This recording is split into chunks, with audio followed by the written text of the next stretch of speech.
Good morning everyone, welcome to Saraswati classes.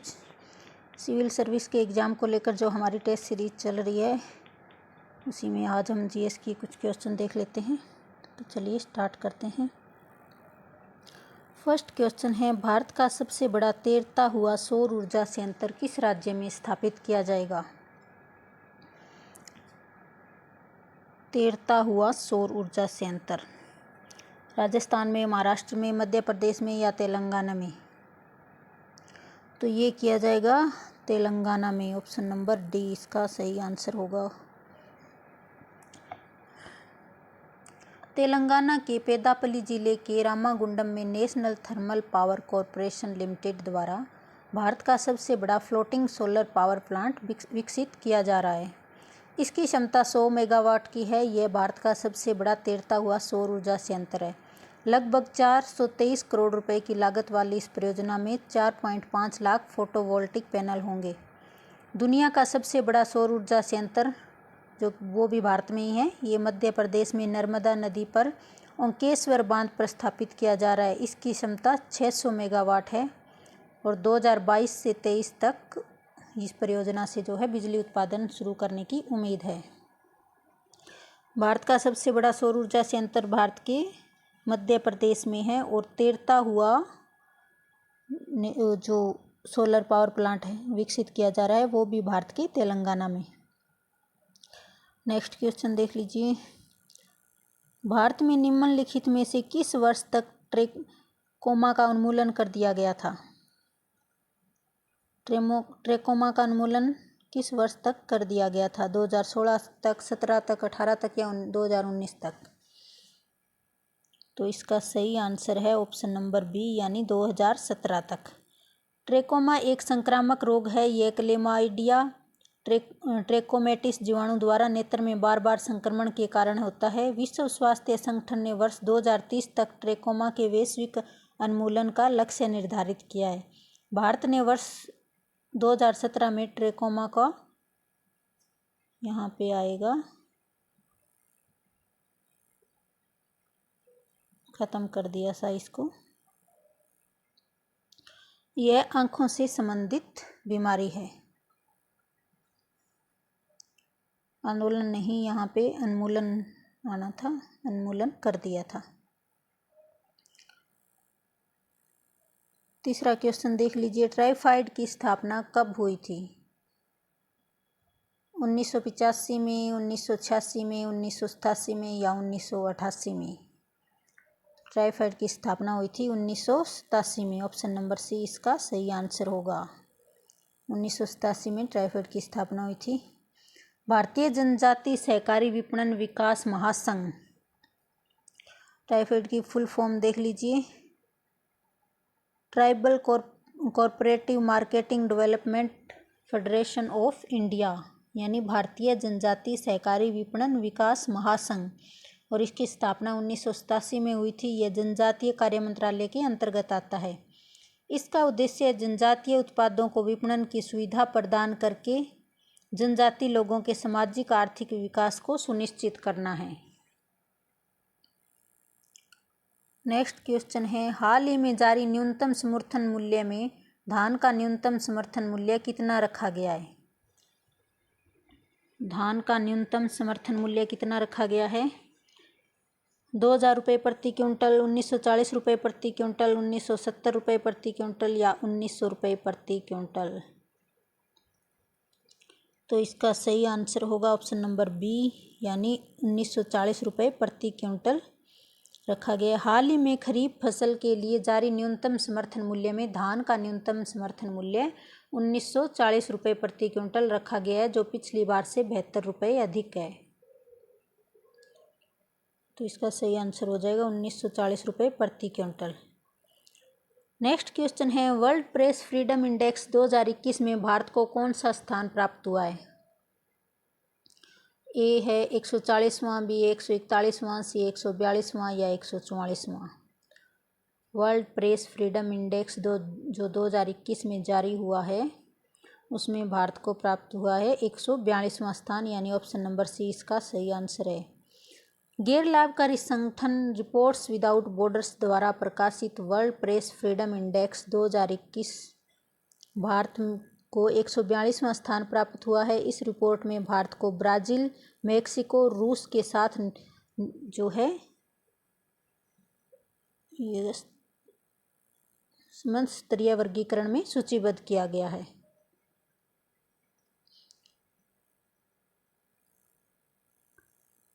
Next question है, भारतीय संविधान के किस भाग में केंद्र राज्य विधायी संबंध दिए गए हैं? भाग 9 में, भाग 10 में, भाग 11 में या भाग 12 में? तो भारतीय संविधान के किस भाग में दिए गए हैं केंद्र राज्य विधायी संबंध? ऑप्शन नंबर सी होगा इसका सही आंसर, भाग 11 में। व्याख्या देख लीजिए इसकी। भारतीय संविधान के भाग 11 में केंद्र राज्य विधायी संबंध अनुच्छेद 243 से 255 के माध्यम से निरूपित किए गए हैं। भाग 11 में और अनुच्छेद हैं 243 से 255 के मध्य। नेक्स्ट क्वेश्चन है, भारत में निम्नलिखित में से किसे शिशु और अवयस्कों के साथ साथ आर्थिक और सामाजिक योजनाओं के लिए विधि निर्माण की शक्तियां प्रदान की गई है? तो शिशु और अवयस्कों के साथ साथ आर्थिक और सामाजिक योजनाओं के लिए विधि निर्माण की शक्तियां प्रदान किसे की गई है? केवल केंद्रीय सरकार को, केवल राज्य सरकार को, केंद्र एवं राज्य दोनों सरकारों को या केवल स्थानीय सरकारों को? तो 7वीं अनुसूची में इसके बारे में बताया गया है, केंद्र एवं राज्य सरकारों दोनों को, यानी आर्थिक और सामाजिक योजनाओं के लिए विधि निर्माण जो है केंद्र और राज्य सरकार दोनों ही कर सकते हैं, यानी ये विषय समवर्ती सूची के अंतर्गत आते हैं। और समवर्ती सूची में आने वाले विषयों पर कानून बनाने का अधिकार केंद्र एवं राज्य दोनों को होता है। तो इसका सही आंसर होगा ऑप्शन नंबर सी, केंद्र एवं राज्य सरकार दोनों को। संविधान के अनुच्छेद 246 के बंदों के तहत 7वीं अनुसूची में केंद्र और राज्य के बीच विधायी विषयों के संबंध में त्रिस्तरीय व्यवस्था की गई है। शिशु और अवयस्क तथा आर्थिक एवं सामाजिक योजना समवर्ती सूची के विषय हैं। इन विषयों के संबंध में कानून बनाने का अधिकार केंद्र एवं राज्य दोनों को है। तो संविधान के अनुच्छेद 246 में जो बंद दिया गया है, यानी 7वीं अनुसूची में केंद्र और राज्यों के बीच में विधायी विषयों के संबंध में त्रिस्तरीय व्यवस्था यानी राज्य सूची के विषय हैं और केंद्र सूची के विषय, और तीसरा है समवर्ती सूची। केंद्र सूची में उन विषयों को रखा जाता है जिन पर केंद्र सरकार कानून बना सकती है, और राज्य सूची में ऐसे विषयों को रखा जाता है जिन पर राज्य सरकार कानून बना सकती है। लेकिन ऐसे विषय जो समवर्ती सूची में रखे जाते हैं उनमें केंद्र और राज्य दोनों सरकारें ही कानून बना सकती है। नेक्स्ट क्वेश्चन है, क्षेत्रीय परिषदों का सृजन किसके द्वारा हुआ? तो क्षेत्रीय परिषदों का सृजन किसके द्वारा हुआ था? संविधान द्वारा, संसदीय कानून द्वारा, सरकारी संकल्प द्वारा या राष्ट्रीय विकास परिषद द्वारा? तो संविधान द्वारा तो नहीं हुआ था, सरकारी संकल्प के द्वारा भी नहीं, राष्ट्रीय विकास परिषद के द्वारा भी नहीं, ये हुआ था संसदीय कानून के द्वारा। ऑप्शन नंबर बी हो जाएगा सही आंसर। 1956 के संसद के अधिनियम के माध्यम से 5 क्षेत्रीय परिषदों उत्तर, दक्षिण, केंद्रीय, पूर्वी तथा पश्चिमी का गठन किया गया था।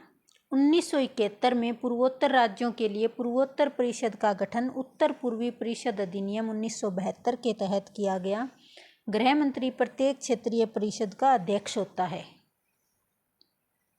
तो 5 क्षेत्रीय परिषदों का जो किया गया था गठन, वो तो 1956 के संसद के अधिनियम के माध्यम से। ये थी दक्षिणी, केंद्रीय, पूर्वी तथा पश्चिमी। और जो पूर्वोत्तर परिषद का गठन किया गया था उत्तर पूर्वी परिषद अधिनियम 1972 के तहत किया गया था। और क्षेत्रीय परिषद का अध्यक्ष कौन होता है ये भी पूछ लिया जाता है, तो ये आप याद रखिएगा, गृह मंत्री। क्वेश्चन नंबर 9 है, केंद्र एवं राज्य के बीच वित्तीय विवादों के निपटारे हेतु मुख्य एजेंसी है। यानी अगर किसी विषय को लेकर केंद्र एवं राज्य के बीच वित्तीय विवाद उत्पन्न हो जाता है तो उसका निपटारा कहाँ पे किया जाता है? वित्त मंत्रालय में, नियंत्रक एवं महालेखा परीक्षक करता है, वित्त आयोग करता है या सर्वोच्च न्यायालय करता है? तो वित्त मंत्रालय नहीं होगा, नियंत्रक एवं महालेखा परीक्षक भी नहीं होगा, वित्त आयोग भी नहीं होगा, ये होगा सर्वोच्च न्यायालय। ऑप्शन नंबर डी होगा इसका सही आंसर। केंद्र और राज्यों के बीच वित्तीय विवादों के निपटारे हेतु मुख्य एजेंसी सर्वोच्च न्यायालय है। भारतीय संविधान के अनुच्छेद 131 के तहत सर्वोच्च न्यायालय उपरोक्त मामलों का निपटारा करता है, जबकि वित्त आयोग संघ और राज्यों के मध्य वित्त के बंटवारे के संदर्भ में सिफारिश करता है।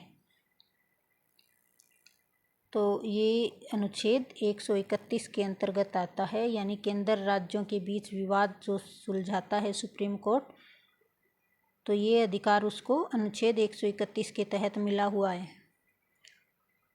और वित्त आयोग का कार्य क्या है? राज्यों के मध्य वित्त का बंटवारा करना। वित्त आयोग का अनुच्छेद 280 में उल्लेख किया गया है। क्वेश्चन नंबर 10 पर आ जाइए। भारत में राष्ट्रीय विकास परिषद का गठन कब किया गया था?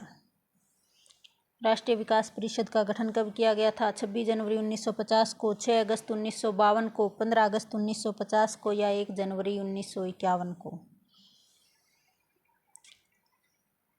तो ये 1952 में किया गया था भारत में राष्ट्रीय विकास परिषद का। ये तो तीनों तो वैसे ही नहीं हो सकते क्योंकि ये 1952 में हुआ था। एग्जैक्ट डेट भी आप याद रखिएगा, 6 अगस्त 1952 को भारत में राष्ट्रीय विकास परिषद का गठन किया गया था। राष्ट्रीय विकास परिषद का गठन 6 अगस्त 1952 को हुआ था। सरकार के एक प्रस्ताव द्वारा 6 अगस्त 1952 को राष्ट्रीय विकास परिषद का गठन हुआ। राष्ट्रीय विकास परिषद के जो है कार्यकारी निकाय है, ये न तो संवैधानिक निकाय है और न ही एक सांविधिक निकाय है। तो ये एक कार्यकारी निकाय है, इसे आप याद रखिए। ये देश की पंचवर्षीय योजनाओं का अनुमोदन करता है। प्रधानमंत्री परिषद का अध्यक्ष होता है। राष्ट्रीय विकास परिषद का अध्यक्ष पूछ लिया जाता है तो ये कौन होता है? ये होता है प्रधानमंत्री। राष्ट्रीय विकास परिषद के होते हैं प्रधानमंत्री और क्षेत्रीय परिषदों के गृह मंत्री।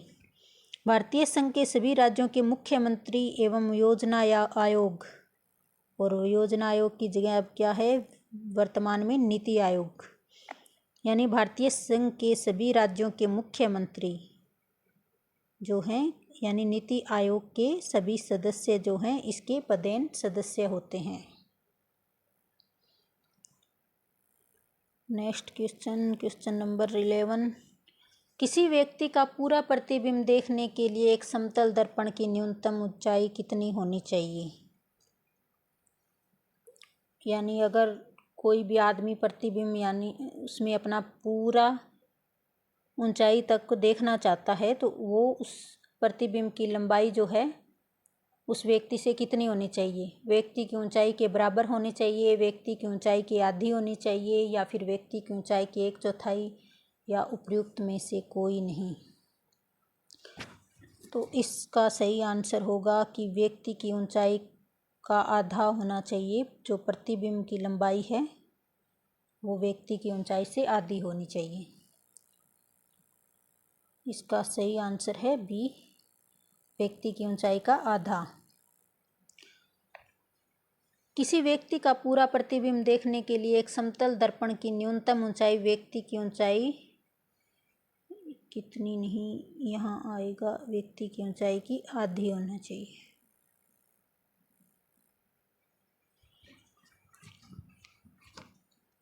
ऑप्शन नंबर बी होगा इसका सही आंसर, व्यक्ति की ऊंचाई का आधा। निकट दृष्टि दोष को ठीक किया जा सकता है। तो निकट दृष्टि दोष जब होता है तो किसके द्वारा ठीक किया जाता है? उत्तल लेंस को प्रयुक्त करके, अवतल लेंस को प्रयुक्त करके, समतल कांच प्रयुक्त करके या समतल अवतल लेंस प्रयोग करके। दो तरह के रोग होते हैं आँखों में, निकट दृष्टि दोष और दूर दृष्टि दोष। निकट दृष्टि दोष में निकट की वस्तुएं तो साफ दिखाई देती है लेकिन दूर की वस्तुएं साफ नहीं दिखाई देती। और दूर दृष्टि दोष में दूर की वस्तुएं तो साफ दिखाई देती है लेकिन एक सामान्य दूरी से यानी निकट की वस्तुएं साफ दिखाई नहीं देती। निकट शब्द को आप बोलेंगे निकट, निकट, तो उसमें देखेंगे आप ए आ रहा है। दूर में ऊ, तो दूर दृष्टि दोष के लिए ऊ यानी उत्तल लेंस का प्रयोग किया जाता है। निकट में ए आ रहा है तो आप इसको ऐसे याद रख सकते हैं कि निकट में अवतल लेंस का प्रयोग करके निकट दृष्टि दोष को दूर किया जा सकता है। इसका सही आंसर होगा ऑप्शन नंबर बी। निकट दृष्टि दोष से पीड़ित व्यक्ति निकट की वस्तु तो स्पष्ट से देख सकता है लेकिन एक निश्चित दूरी से अधिक दूरी पर रखी वस्तु को स्पष्ट नहीं देख पाता। इस दोष के निवारण के लिए व्यक्ति के चश्मे में अवतल लेंस का प्रयोग किया जाता है। क्वेश्चन नंबर 13, जब लाल, नीले तथा हरे रंग का पुंज एक स्थान पर पड़ता है तब प्रकाश का रंग कैसा होता है? बैंगनी, लाल, सफ़ेद या नीला। इम्पोर्टेंट क्वेश्चन है ये, क्योंकि ज़्यादातर बच्चे इसमें बैंगनी कर देते हैं और गलत हो जाता है। इसका सही आंसर आएगा ऑप्शन नंबर सी, सफ़ेद। जब लाल, नीले तथा हरे यानी तीनों रंगों का पुंज एक स्थान पर पड़ेगा तो प्रकाश का रंग कैसा हो जाएगा? सफ़ेद। ऑप्शन नंबर सी होगा इसका सही आंसर। प्रकाश में 3 मूल प्राथमिक रंग होते हैं, लाल, हरा और नीला। सभी प्राथमिक रंगों को मिलाने पर सफ़ेद रंग के प्रकाश की उत्पत्ति होती है। तो 3 प्राथमिक रंग कौन से होते हैं? लाल, हरा और नीला। और इन प्राथमिक रंगों को मिलाने से सफ़ेद रंग के प्रकाश की उत्पत्ति होती है, याद रखिएगा। क्वेश्चन नंबर 14 है, धूप के चश्मे की पावर होती है तो कितनी होती है? धूप के चश्मे की पावर 0 डायोप्टर, 1 डायोप्टर, 2 डायोप्टर या 5 डायोप्टर। तो धूप के चश्मे की पावर जो होती है यानी कुछ भी नहीं होती ही, पावर उसकी 0 होती है। तो इसका सही आंसर हो जाएगा ऑप्शन नंबर ए, 0 डायोप्टर।